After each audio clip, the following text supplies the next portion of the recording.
Hello, welcome to White Birch Tarot and Astrology. I just forgot the date already. Let's see, today was the 24th. So actually it's already the 25th of March because it's long after midnight.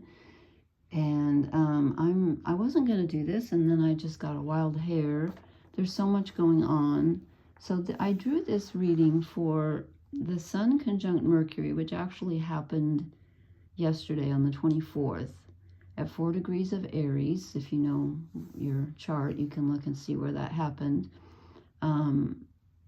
Mercury is our thinking, but it's much deeper than that. I'm going to talk about that in a minute. And then on the 25th, Mercury sextiles, which is a positive aspect, 60 degrees, the planet Pluto, which is death, birth, transformation, sexuality, intimacy, the personal unconscious, power struggles, lots of things. That happens at 6 p.m. on the 25th.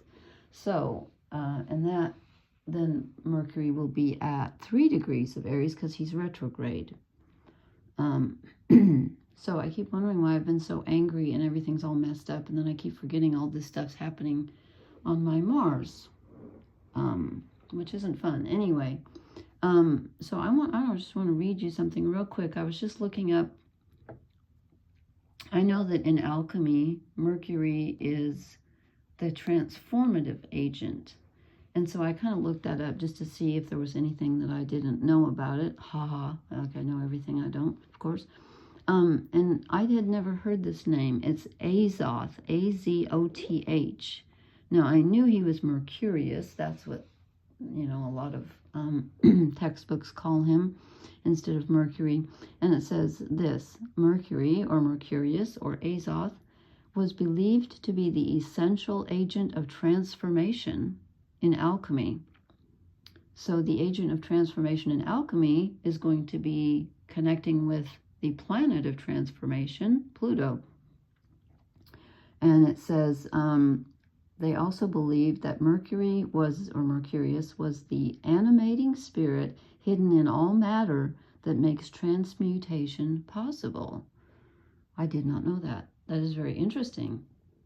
So he animates everything? I was unaware of that. Okay, so, and just to give you a heads up, and I was planning on posting in a couple days because Venus is retrograde and she's going to re-enter Pisces on the 27th of March at 4:40 a.m. Eastern time. And then like less than 5 hours after that, she conjuncts Neptune at 29 degrees of Pisces at 9:13 a.m. Eastern time in the U.S. So that's a big deal. So I was thinking about Mercury when I drew the cards, but I think we might have gotten a little bit of Venus energy. I'm not sure. We'll see. To confuse things, I decided to draw 3 fairy cards just to see, because I just feel like the energy is so, oh my God. It's just, oh my God. I don't even know what else to say. Just like, oh my God. Okay. I'm not surprised to, now see, where'd that come from? The mood I'm in, I'm just about ready to, oh my God.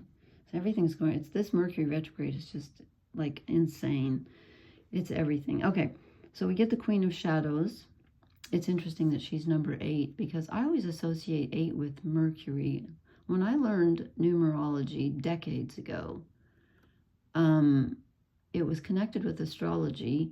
And now when I read it, it's all different. And I'm like, wait a minute, that's not what I learned. But when I learned it, 8 was Mercury's number. So that's what I'm sticking with. Okay, so we get the Queen of Shadows. This is shadow work. This is finding the parts of you that you have shut out.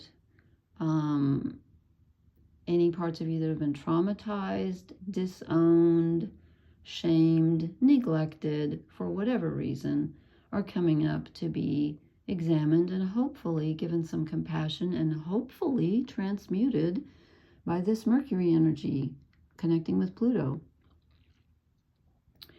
So she is, she's the personal subconscious, and that's what Pluto represents. So I think we're going to have some things come up in our consciousness from the subconscious that maybe we haven't looked at in a while that might be painful. But remember that, light can transform anything. And I guess so can Mercury. Did not know that. Okay. So we got some shadow work going on. I am not surprised to see that. Frankly, I'm feeling it. And then I drew the hidden one. Yeah. Okay. And I'm going to read some of this, not all of it, but I'm going to read a little bit from the book because a card just stuck to the bottom. This was stuck to the bottom of the book. Probably just because it was sitting on the cards. It's probably nothing, but just in case. Okay. No, wrong page. I was going to say, wait a minute, that doesn't sound right. Okay, the hidden one. She's awareness, attention, and self-absorption. It says, crouching, waiting, watching as you walk along. She's the hidden one, poised to stick her foot out and trip you. I can't talk tonight. She grabs your hair and gives it a painful tug, kicks you in the shin, and laughs when you fall over. Yeah, I'm feeling that. Why? What purpose does she serve in fairy or in our world? She serves the same purpose as every fairy, to help you become more aware. If you don't watch, if you don't look, if you don't see this time, she'll make sure that the next time you do. Have you ever experienced that where you do something stupid and you say, I'll never do that again? And then you do it again and you say, I'll never do that again? Yeah, I've been experiencing that lately. Anyway, fairy sends her out when you are persistently unaware of your surroundings, when you don't pay attention to what is going on around you, not just physically, but emotionally as well. And I'm going to add, if you don't pay attention to what's going on inside you, especially that. How are your actions affecting or not affecting everything around you? Are you passing blindly through the day, through relationships, and through life itself? She'll trip you up and make you stop and pay attention. That's her job, and she's good at it, so be aware. The hidden one may be waiting for the next step you take. Well, isn't that pleasant? Oh, yeah. Okay. Yeah. So that goes very well, I think, with things popping up from the shadow places in us that we had forgotten about, had neglected. And also, I'm getting a very strong vibe here of, I don't know how many of you will sometimes self-sabotage, like you'll tell yourself, like I just said, like, I'm never going to do that again. And then you do it again and you're like, why did I do that? So I would ask yourself the Grail question, whom does it serve? Why did I do that? Okay. And then we end with something positive. Thank goodness, because I really needed to hear this. The Lady of Unicorns. Okay. And this, I think, I don't know. I'm just feeling that this might have something to do with Venus conjuncting Neptune in a couple of days. But again, maybe this is the transmutation. But it says she's belief, magical connection, and guardianship. This, again, I cannot stress enough how important it is that Neptune is at the last degree of Pisces, the last degree of the zodiac. And the ruler of Pisces is there. This will never happen again in our lifetimes, for sure. What did I say? It's like 161 years away or something. So this is a very big deal. And just before, the day before Neptune moves into Aries on the 30th or whatever, or the 30th, I think, of March, we have the solar eclipse on the 29th. So this is big stuff, people. Okay, so this is the Lady of Belief and Longing. The unicorn, the symbol of purity, grace, and love, is under her guardianship. She is the keeper of our longing to connect with magical beings. She holds our need to believe, and she cherishes it. Belief is such an important part of living a true and magical life. Belief can help us overcome depression and despair. It can lead us toward a brighter future. Give her your longings, and she will keep them in care for you. Come to her when you need to be reminded of the importance of what you believe in, and she will restore that belief to you. Wow. Okay.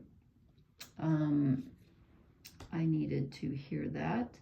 And I think, Neptune and Pisces are all about belief. Neptune rules belief.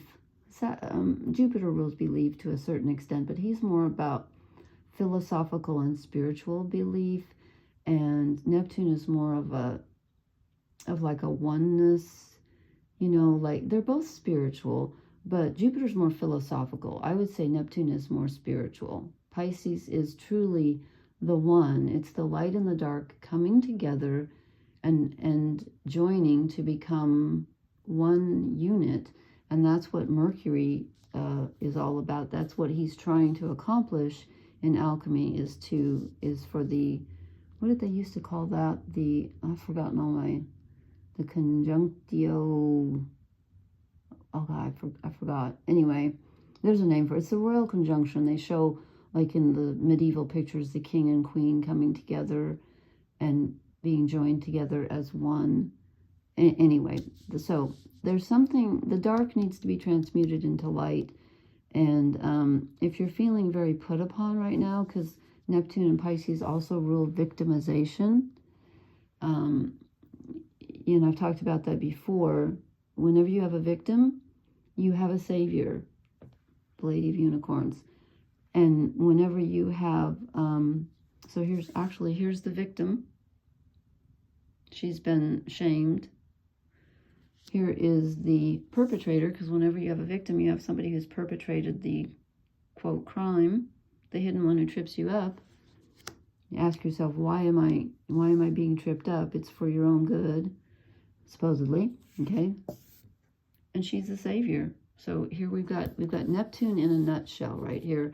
And I was really doing this for Pluto, but again, the Queen of Shadows is your personal subconscious, and that is ruled by Pluto. So there's a very strong link between Pluto and Neptune. And oddly, I was just online debating someone about Pluto sextile Neptune. How about that? Anyway, they are not right now, but so I'm not sure if this is just for the Mercury sextiling Pluto or if they've got a little Venus energy in here, but it doesn't matter. This is what we got. So please leave me a comment. Let me know how this energy is treating you. I hope it's treating you better than it's treating me, honestly. I really do. And I will talk to you later. Please hit the like, share, and subscribe buttons, and I'll talk to you later. I feel like I've been yelling. Sorry. Blessings. Good night.